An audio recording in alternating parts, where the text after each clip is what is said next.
Hello, good morning to you this morning. My name is Ayodele-Bamisaiye of the Exteritas Professional Corporation. It's a pleasure to come to you this Friday morning once again, like I always do, to talk about all things personal finance and enterprise. And I am excited as always. This is Finance Friday, and I count it a privilege and an opportunity to be able to do this. It's August, and we're talking about legacy and impact. Last week when we started, our conversation was centered around a simple question. And that question is, what is wealth actually for? Well, we're taking that conversation a step forward today. And we're going to be looking at what exactly it is you do with all this money that you make. But before we go into that, I'd like to remind all my modest income friends out there that if you are modest income, i.e. $50,000 in family income annually or less, and for whatsoever reason your tax returns with the Canada Revenue Agency have not been filed, either for 2025, 24, 23, 22, you get where I'm going with this, and you don't know exactly how to solve that problem, then my friends at the Financial Empowerment Initiative Network will be more than excited to have you on board and help you meet that need. You can send an email to taxes, that's TAXES at the FEI, that's THEFEI.ca, and somebody will respond to you with an opportunity to have your tax returns filed. This is a free service, and it is a pleasure for us to be able to support you in this way. Once we have those tax returns filed, you'll be able to access the benefits that are due to you from the government of Canada. Now, today is the 14th of August, and in exactly 6 days at the platform, Founders Lounge by Startup Court will be back. And this time, we are doing something that we have never done before. We are giving you the stage.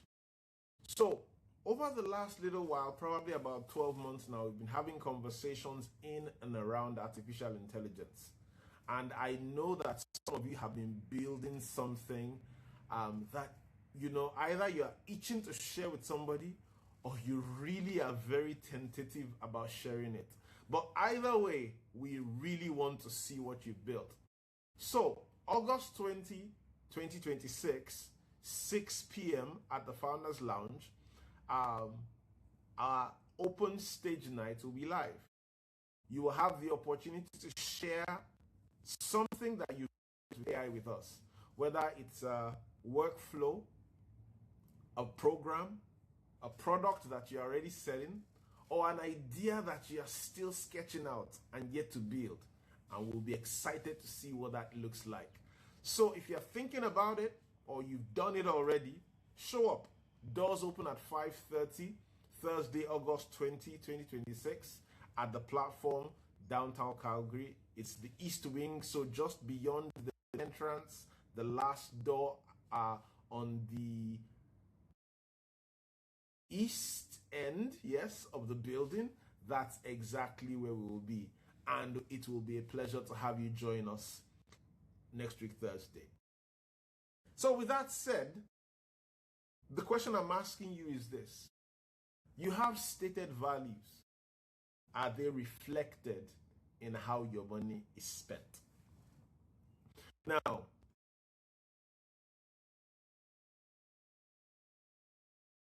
we've talked about the danger of spending decades building wealth without deciding what your wealth should accomplish.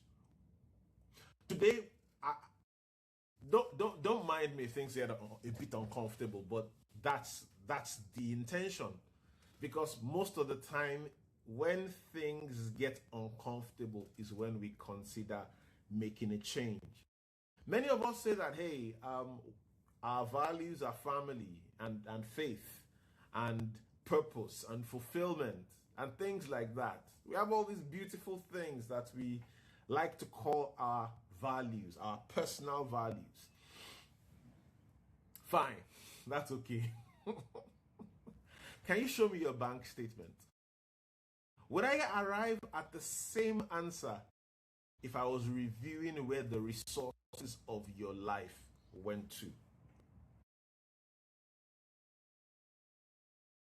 The fact is this: our values are our beliefs, but the reality of how we live is found in how we allocate our resources. When you work, you earn a living, or you run a business, you build a fortune, you earn a living from that, and from that fortune, you pay yourself a living. Now, that living, some of it goes to accommodation, some of it goes to transportation, some of it goes to food, some to debt repayment, and of course, some to investing. You take care of your family, you are generous, you give to the community. However,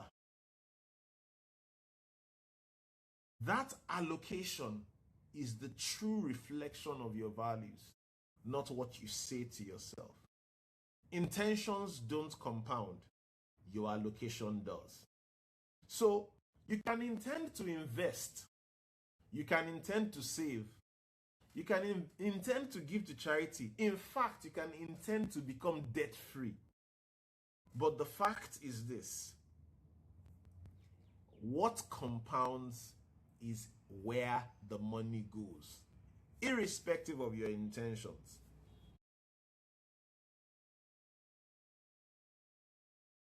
You get that? Now think about the last thing you bought that you knew when you were buying it was not consistent with your values, was not consistent with your financial plan. Not theoretically, actually, an actual purchase. Think about it. Now, maybe you said you are going to start investing and you pushed it back one more month because you had to travel. Or you said you were saving for a home and then you splurged every Friday night through the month. Or, I'm not saying feel guilty about the purchase. That's not the point. I'm saying weigh what you are doing against what you want for yourself. What future are you actually funding? Are you funding the future that you want? Or are you funding the future that you will get? Because your behavior actually determines where you arrive, irrespective of how much you intend to, how much you desire, how much you want. If there is no action backing up your intention, the results of your action is all you are going to get. And in this case, no action means no results. So, here are 3 questions that most of us don't ask enough. We don't dig into them enough, and I'd like us to sit with them this morning. Number 1, what do I say matters? What do I declare? What's my declared stated value? Do I say family is important to me? Do I say freedom? Or do I say faith? Is health important to me? Or am I one that likes to tout education and information and intelligence as being important? Maybe experiences or security. The fact is this: values that don't influence your allocation are aspirations. They are not financial priorities. So, I'll ask you the next question. I know you saw this one coming. Where does your money actually go? Right? Because that's where your value actually truly really is. It's not what you say, it's what you do. It's not what you think or how you like to be perceived. It's the actual action that you take every day. So like I said, don't look at your vision board. No, don't look at that. Look at your bank statement.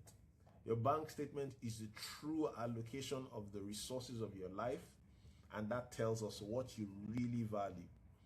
So this is not an argument for spending less or spending more. I really don't care what you do with your money. But the point is this: if you say this is what you want, the least you can do for yourself is to follow through on what you want. If you have discretionary funds, i.e., you've met your budget, all the funds are in the various buckets, and you happen to have some extra money, does that extra money go towards what you say you value, or does it just show an angle of yourself that you're like, wait a minute, where did that come from? Yeah. So the question isn't, did I spend the money? The real question is, did I spend the money deliberately, in line with my values, in line with my plans, in line with my desires for a future that I am building for myself? Now, the last question is this: what's the gap costing me? You know that gap? The gap between what you said and what you did. The gap between your financial goals as written in your journal, you know, the one that, the black leather bound journal that you bought at the beginning of this year or last year or the year before that. The gap between those financial goals and your bank statement as they currently stand. What is that gap costing me? Because that is the difference between the future that you want and the future that you will have. It may be a repeated behavior. $10 here, $300 there. I know that sounds like a huge jump, right? But consistently doing it, another subscription, another upgrade, it's called lifestyle creep. A month may not sound like a lot. Try out 5 years. $300 a month for 5 years straight. Now, I'll let you do the math, but it turns out to be a decent amount of cash. Now, as long as you continue to allow that impulse, that upgrade, that I deserve it to win the argument, then that's the future that you're going to get. Not the one that you spent so much time writing about and pining for and wanting, even though you are doing nothing about it. So what have I repeatedly said I can't afford while continuously finding money for things I claim to matter less? What is that thing that you know that, okay, I can't afford to do this, but you do it all the time, right? Whereas there are things that you say are very important to you that get absolutely no dollars, no money whatsoever, no financial backing. So that gap is costing you long term. I want to say this again. The essence of this conversation is not to get you to deprive yourself. No, that's not what I'm trying to achieve. I'm not saying don't eat out. I'm not saying don't go to the mall. I'm not saying don't go shopping. That's not what I'm saying. I'm not saying don't splurge on the car or take the kids out or buy the bigger house. That is not what I'm saying. What I'm saying is your money going where you want it to go?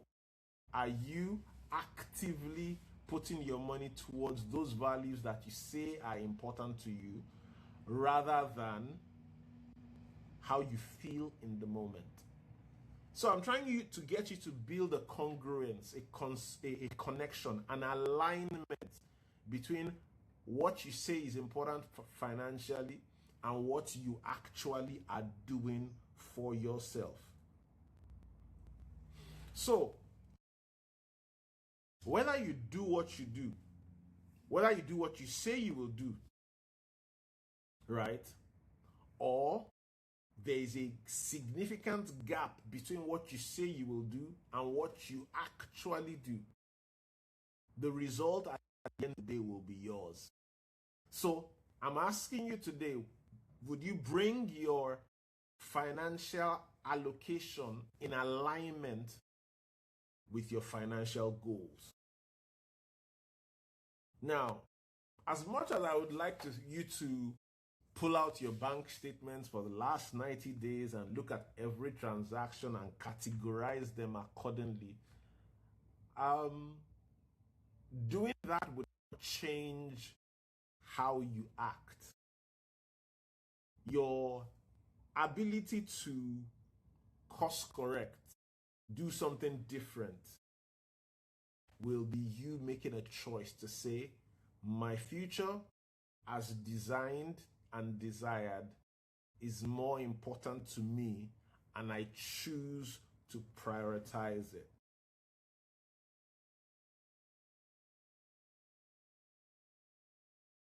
I'm not asking you to create another budget. I know you already have that.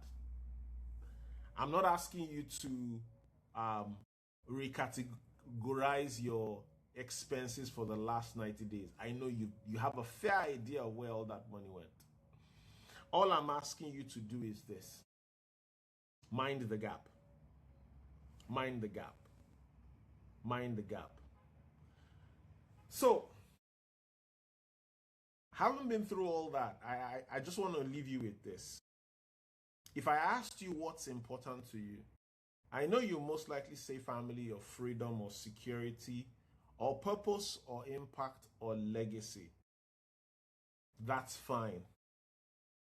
But if you handed me your bank statements, would I arrive at the same answer? I'm hoping that that will be the situation a while down the road from here, if it is not the situation now. And I'm hoping that you will be able to take the time to build the capacity to be able to do so. Knowing your values is important, but building a system that supports the lifestyle that achieves those kind of values makes your life way easier. So I'll ask you to check out my blog, check out the things that I've spoken about in the past, whether it's the 5-account wealth system or the 3-step tax optimization system that I've designed. Check them out at Ayodele-Bamisaiye.com and then see how you can fit some of these things into your finances, because it makes a difference for you long term. Don't tell me what matters to you. Show me where you're going. With that, that's all I got for you this Friday morning. My name is Ayodele-Bamisaiye. It's always a pleasure to come to you to have these conversations around personal finance and enterprise, because that's the only way that we get empowered. That's the only way our finances become more than just money coming in and going, but something that builds and compounds and grows. Thank you very much, and bye for now.